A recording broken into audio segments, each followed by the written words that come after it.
eThekwini Mayor Mxolisi Kaunda will today assess how much progress has been made to repair infrastructure in the metro following last year's floods. The disaster in April left over 400 people dead, while thousands more were left homeless. Now, government allocated millions of rand to help those affected. Today, the mayor will visit uMdloti and hand over homes to some of the flood victims. All right, well, we are joined now by Reverend Ntobeko, or should we say Ntobeko Shabane, who is the spokesperson of some of the family members that are still unable to bury their loved ones due to DNA backlogs. Reverend, thank you very much for your time. That is quite disturbing that some people have still not been able to bury loved ones to this day. These floods occurred back in April of last year.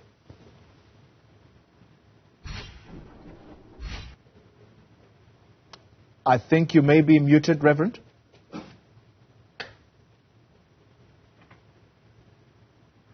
Polly and your viewers, good day, good day. It has been a year indeed.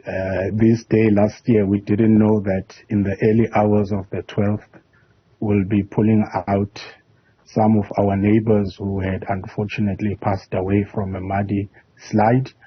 But unfortunately, some of them are not buried because of the DNA results.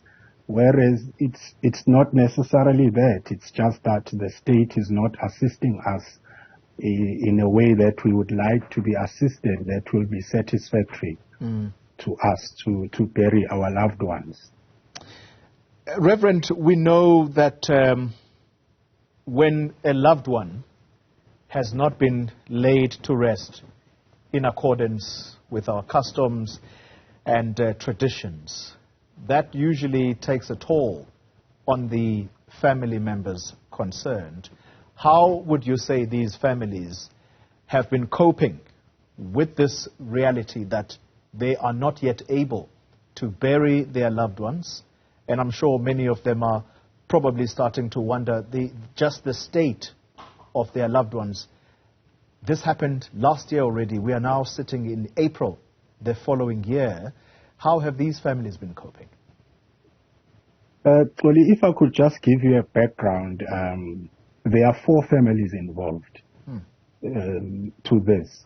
The first family, it's a Tongabe family. They have a 2-month-old child, which we tried to recover, and we could not find due to the mudslide. Until today, that 2-month baby, now she just turned a year. She just turned a year in February. Her remains are still buried underneath the rubble because we went to the municipality, we went to the government, we went to the South African Army to help us with the manpower. The second family, it is a Magwaza family. We worked there as a community.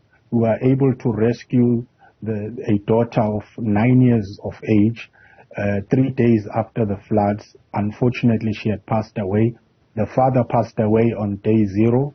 And the mother still succumbed injuries, which is still attending physios. And there's still a 5-year-old which is buried underneath that rubble.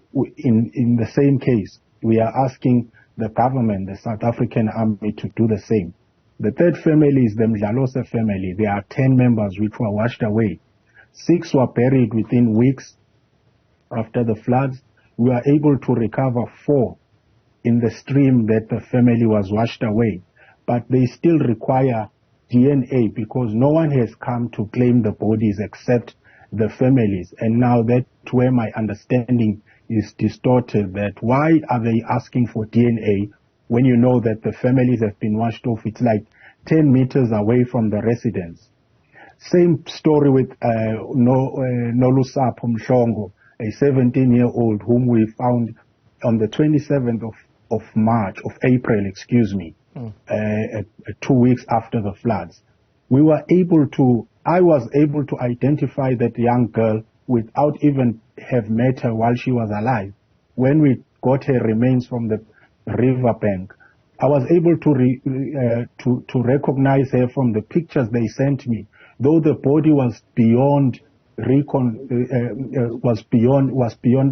decomposed, was heavily decomposed. So what happened is, when we went there to the mortuary, the police are not helping. The Department of Health, this morning, almost every day, almost every week, I'm in communication with the HOD of Health, Shabalala. I'm also trying to get numbers of Noma Kukusmelane, especially for the bodies that are still in mortuary. And it's very saddening, and it does take a toll even to myself and Inanda religious leaders, because we are constantly having to do counseling to these people. And the only question they ask, why are they refusing with our bodies? Because as an African custom, we cannot fight for a body that is not yours, or a deceased person that does not belong to your family. So that is the biggest question. Sometimes we do not have answers for them, but our presence, sometimes when we come to counseling, we just sit there and say nothing to each other, just for them not to be illusional and do things that will be beyond their control at some stage. So that is the picture that we are up against at the moment. A very sad picture indeed that you have painted there, Reverend Shabane. Let me thank you very much for your efforts, and strength to you for your continued support and comfort to these families.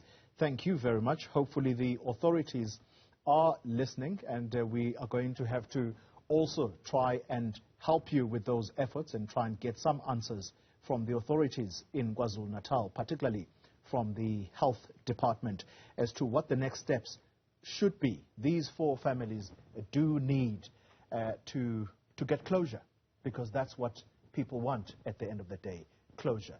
Thank you very much, Reverend Ntobeko Shabane, speaking for the families involved here that have yet to bury their loved ones. A year later, the floods happened in April last year.